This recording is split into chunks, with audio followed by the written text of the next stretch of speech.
You're with Julian. Let's take down Keir Starmer. UK election time. So obviously I'm not in the UK at the moment, but I have posted an awful lot over the years on my support of Jeremy Corbyn on this show. Particularly on YouTube, you can see anything mentioning Jeremy Corbyn. I have been particularly passionate about the fact that the people that regard themselves as our friends, like The Guardian or the BBC, who aren't supposedly right-wing news media, whenever they encounter someone that can actually represent real structural change that we need, make sure they do everything they can to tear them down, like Bernie Sanders in America and Jeremy Corbyn in the UK. There was this huge populist wave for actually delivering economic fairness, moral fairness, and they were shot down by these agents. You know, the Murdoch Press and The Guardian are, when it comes down to it, two sides of the same coin.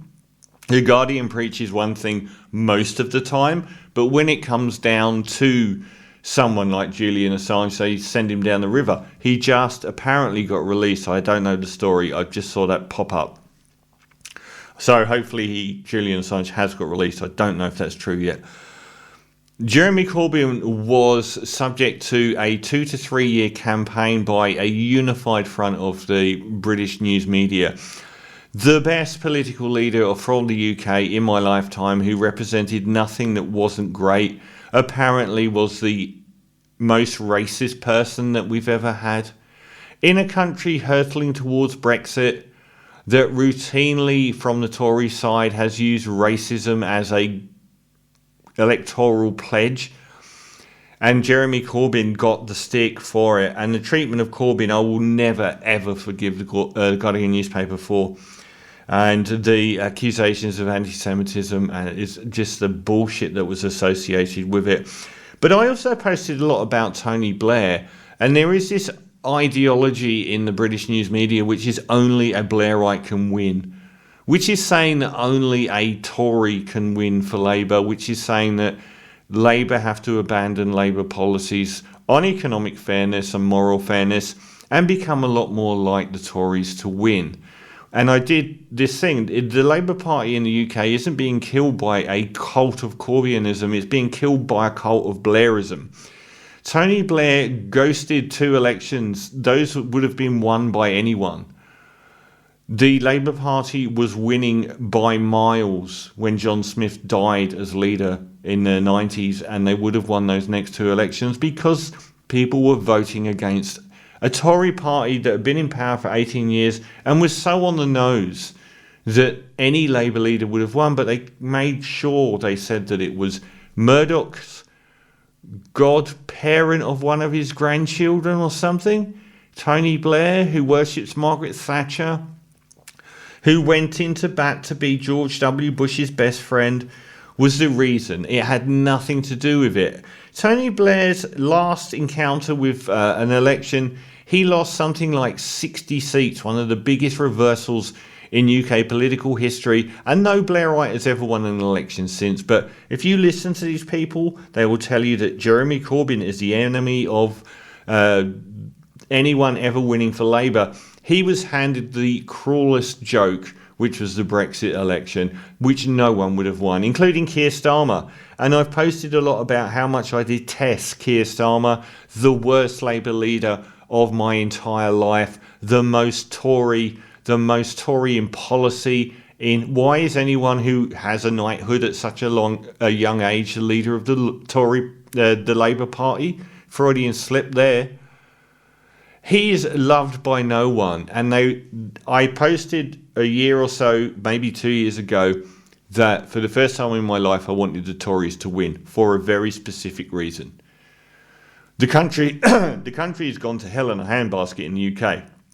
It's an absolute basket case, and they keep voting over and over again in this weird Stockholm syndrome to get the Tories across the line, because for some reason a lot of working class, well, we know the reason, working class Brits who grew up reading The Sun or the Daily Mail actually think that posh, Eton educated schoolboys are the people that they should defer to as slaves for some reason.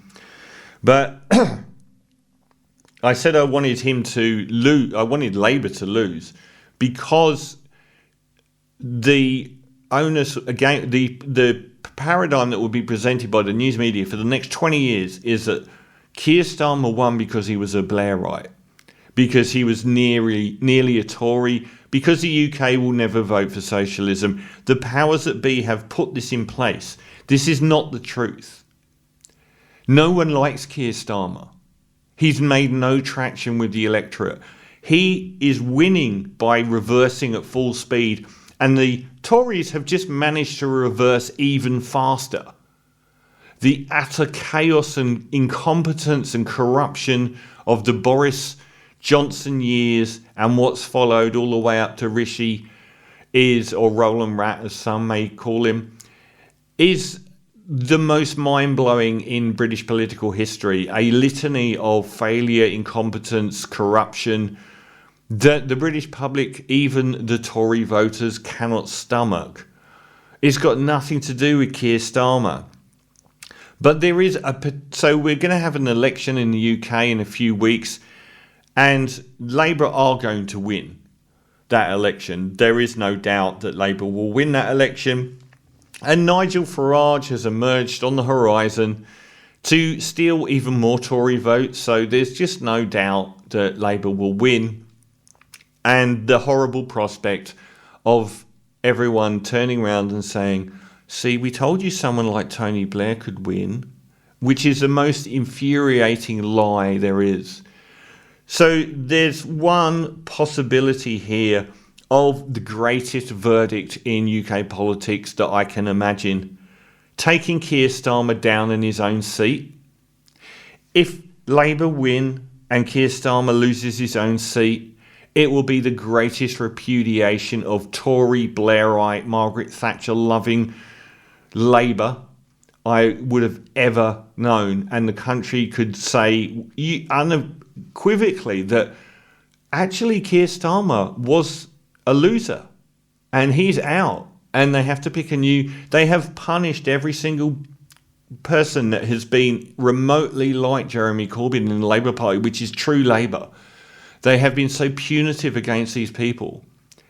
So is it possible to take Keir Starmer out of his own seat, which is one of the two Camden seats in London, right next to Jeremy Corbyn's seat, where they have tried their hardest to make him not even be allowed to stand?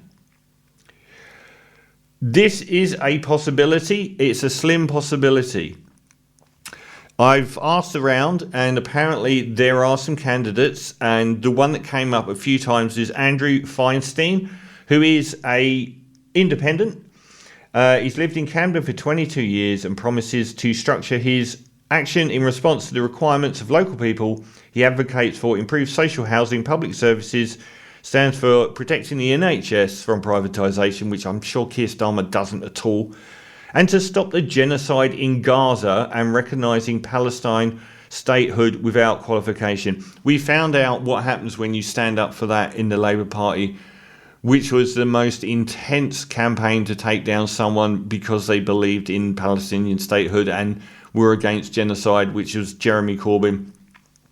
Now, it's not looking great. Unfortunately, with all of the party apparatus behind him, Keir Starmer is 54% in his own seat, down 12. The Greens are on 14 and the Liberal Democrats are on 9. The Independents are only on 6, so it's a pretty big ask. Andrew Feinstein is on 6% as an independent, but it can happen. Maybe the one thing that we need to do, if you're on the ground in the UK and in London in that electorate, is focus on one person alone. Maybe it should be David Robert Stansell for the Greens, who's on 14%. Or maybe it should be for Feinstein. One thing that can't happen is for people to fight over ideology and split that vote.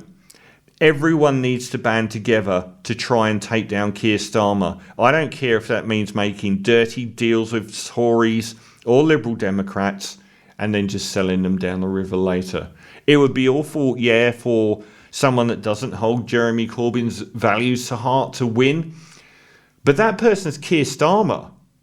I don't care about who beats him. as long as the history books will record that this Tony Blair Thatcherite scumbag Tory lost when his party won, and it will be forever known that Blairism is not wanted in Labour or by the UK public. So I'm praying that there can be some kind of momentum over the next few weeks to oust Labour leader Keir Starmer in his own seat. Please, God.